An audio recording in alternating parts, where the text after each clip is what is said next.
Napakainit. Nay, anong ginagawa mo dyan? Pinapainit ko lang ito lutuan natin. Uso kasi ito, anak. Uso, Nay? Bakit di na lang doon sa kusina? Sa sobrang init ng Pilipinas ngayon, ayan, pwede ka na magluto. Di ba? Tipid sa gas. Grabe. Ang talino mo, Nay. Makakatipid na ako neto. Anak, check mo nga dyan yung sinain ko. Okay na po to, Nay. Ano ba naman tong batang to? Tanghali na nakahilata pa din. Kala mo siya nagbabayad ng kuryente. A few moments later. Napakainit. Sinakpatay na electric fan. Ang init na nga sa Pilipinas, tapos mapatay pa electric fan eh.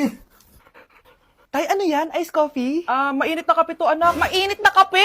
Ang init na nga sa Pilipinas eh. Ang perfect nga nito, anak eh. Kasi mainit tapos mainit, di ba? Negative times negative equals positive. Perfect nga, tay. Enjoy. Hala, late na ako.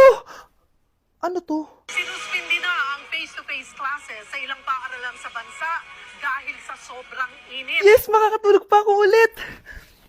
Ay, sa wakas, makakaligo na rin ako.